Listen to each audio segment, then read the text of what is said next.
Hello guys, so we are live now. आज हम discuss करने वाले हैं एमएससी थर्ड सेमेस्टर का subject spectroscopy and today's topic is chemical shift. Most important topic है, long type का आता है। एंड आज की क्लास में हम डिस्कस करने वाले हैं introduction, definition and basic point outs of chemical shift plus measurement of chemical shift. Factor affecting the chemical shift हम नेक्स्ट क्लास में डिस्कस करेंगे। सो आई होप आज की क्लास के बाद आपका जो टॉपिक है केमिकल शिफ्ट वो क्लियर हो जाएगा। इंट्रोडक्शन से स्टार्ट करते हैं। अगर हम बेसिकली केमिकल शिफ्ट को समझते हैं तो chemical shift is the absorption of spectrum in field of NMR signals, यानी कि such shift in the position of NMR absorption which arise due to deshielded and shielded of proton by electron are called chemical shift. यानी कि spectrum में आपका शिल्डेड and डिशिल्डेड होना proton का is called chemical shift. ये इसकी बेसिक है। अभी हम देख लेते हैं। It is also defined as chemical shift is the separation between the pairs of reference standard compound TMS and other peaks and NMR separation. यानी कि जो आपकी केमिकल शिफ्ट है, अगर उसकी हम एग्जैक्टली डेफिनेशन की बात करते हैं तो वो सेपरेशन है आपका रेफरेंस स्टैंडर्ड कंपाउंड यानी कि TMS टेट्रा मिथाइल सिलेन। उसकी बात हम आगे डिस्कस करेंगे क्योंकि आपका जो केमिकल शिफ्ट है उसमें ये मोस्ट इंपॉर्टेंट रोल प्ले करता है। देन आपका जो सेकेंड है विच इज़ NMR स्पेक्ट्रम की जो पीक्स होती हैं उनके बीच में जो सेपरेशन है वो आपका केमिकल शिफ्ट को अराइज करता है। क्लियर हुआ? अभी देख लेते हैं पॉइंट आउट्स को, क्योंकि यहाँ पे हम क्लियर करेंगे डिशिल्डेड, शिल्डेड एंड आपका TMS कंपाउंड। तो first one is the number of signal in NMR spectrum signifies the number of sets of equivalent proton in a molecule. यानी कि जो नंबर होता है सिग्नल का वो NMR स्पेक्ट्रा में वो आपका क्वालिफाई करता है या वो आपको शो करता है कि उसमें जो नंबर ऑफ इक्विवेलेंट प्रोटॉन है वो कितना है।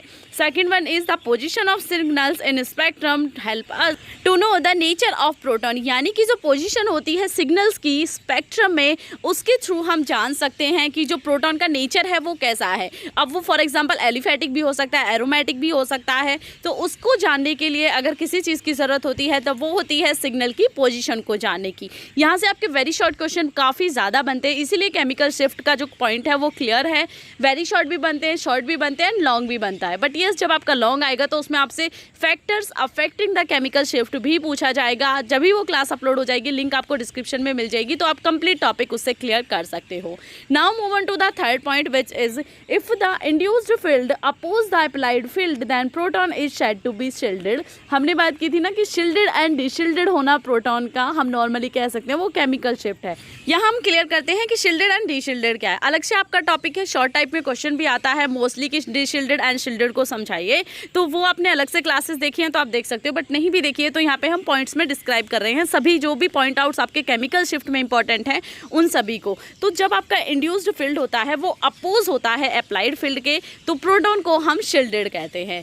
Then fourth point is if induced field reinforce the applied field then proton is said to be deshielded. आप इसे फिल कर लेना प्लीज, ये यहाँ पे मेंशन गलत हो गया है। सो शिल्डेड एंड डिशिल्डेड आपका जो इंड्यूस्ड फील्ड होता है अप्लाइड फील्ड के उस पर डिपेंड करता है। अगर रेन फोर्स है तो वो डिशिल्डेड हो गया, अगर वो अपोज है तो वो शिल्डेड हो गया। क्लियर? देन 5 पॉइंट मेंशन कर लेते हैं। The chemical shift values proton in a given compound determine the reference compound TMS। अब यहाँ पे आ जाता है जो आपकी केमिकल शिफ्ट का जो अगर आप प्रैक्टिकल करते हो आपको कराया जाता है तो उसमें हम मोस्टली यूज करते हैं TMS यानी कि टेट्रा मिथाइल सिलेन को, जिसका फॉर्मूला है CH3 का होल 4 × SI। अब ये क्यों यूज किया जाता है ये यहाँ पे हमें मेंशन करना है। इसे आप मोस्ट इंपॉर्टेंट में मेंशन कर सकते हो। वेरी शॉर्ट में हर टाइम ये क्वेश्चन आया है कि टेट्रा मिथाइल सिलेन यानी कि वो TMS ही बोलते हैं, फुल फॉर्म भी आपसे पूछते हैं, उसको हम यूज़ क्यों करते हैं। ठीक है, तो अब उसे हम यूज़ क्यों करते हैं यहाँ पे, तो उसकी कुछ क्वालिटीज़ होंगी जब हम प्रैक्टिकल में किसी भी चीज़ को यूज़ करते हैं। आपकी HPLC हो, आपका नॉर्मल वेट का कोई भी कंपाउंड हो, या किसी की भी आप क्वालिटेटिव प्रॉपर्टीज़ जानते हो या क्वांटिटेटिव जानते हो, तो उसमें हम कुछ ना कुछ अगर एक्स्ट्रा मैच करते हैं या एक्स्ट्रा मिक्स करते हैं तो उसकी कुछ क्वालिटीज़ होती हैं जिसके लिए हम उसे यूज़ कर रहे हैं प्रैक्टिकल में। तो अब TMS को क्यों यूज़ कर रहे हैं वो फर्स्टली इसका स्ट्रक्चर देख सकते हो। SI आपका मिड में रहेगा एंड चारों तरफ आपका CH3 आ जाएगा क्योंकि टेट्रा मिथाइल है। क्लियर हुआ? अब है TMS is taken standard as a following fact. आपको ये सेम नोट्स PDF में भी मिल जाएंगे, तो आप बाय कर सकते हो। आप नहीं बाय कर सकते हो तो आप स्क्रीनशॉट ले लीजिए, आप खुद से अपनी PDF बना सकते हो। इसी टाइप से आपको सभी क्लासेस मिल जाएंगी, तो ज़रूरी नहीं है जो बाय नहीं कर सकते वो भी बाय करें, फ्री में भी आपको मिल जाएंगी। लिंक डिस्क्रिप्शन में है, चेकआउट कर लीजिएगा। उसके अलावा आप अपने ओन नोट्स बना सकते हो, अभी आपके पास टाइम भी है, प्लस स्क्रीनशॉट के लिए मैं आपको वीडियोस दे रही हूँ, तो कोई प्रॉब्लम आपको नहीं होनी चाहिए। देन आ जाता है कि इसकी क्वालिटीज़ क्या है। So first one is it has 12 equivalent proton which give a sharp signal, यानी कि इसमें आपको 12 प्रोटॉन देखने के लिए मिल जाते हैं, जिसके थ्रू जो सिग्नल आता है वो शार्प आता है। अब सिग्नल्स क्या होते हैं, NMR स्पेक्ट्रोस्कोपी में आपका सिग्नल्स का ही पूरा फंडा होता है, तो आपका सिग्नल्स का कॉन्सेप्ट क्लियर होना चाहिए। सिग्नल्स आप कैसे निकालते हैं वो कॉन्सेप्ट आपको आना चाहिए। आपने नहीं देखा है तो मेरी क्लासेस आपको मिल जाएंगी, स्पेक्ट्रोस्कोपी की प्लेलिस्ट आप चेकआउट कर लेना, ठीक है। देन है second, it is chemically inert and soluble in organic solvent, यानी कि इनर्ट है प्लस केमिकल सॉल्वेंट में इजीली सॉल्युबल हो जाता है, तो इसलिए भी हम TMS को यूज़ करते हैं केमिकल शिफ्ट के प्रैक्टिकल में। Third one is it's boiling point is 27 degree Celsius and it can not be remove from the system very easily, यानी कि इसका जो बॉइलिंग पॉइंट है वो अच्छा है, 27 है, प्लस इसे ईजिली किसी भी सिस्टम से रिमूव नहीं किया जा सकता, इसलिए हम TMS को यूज़ करते हैं।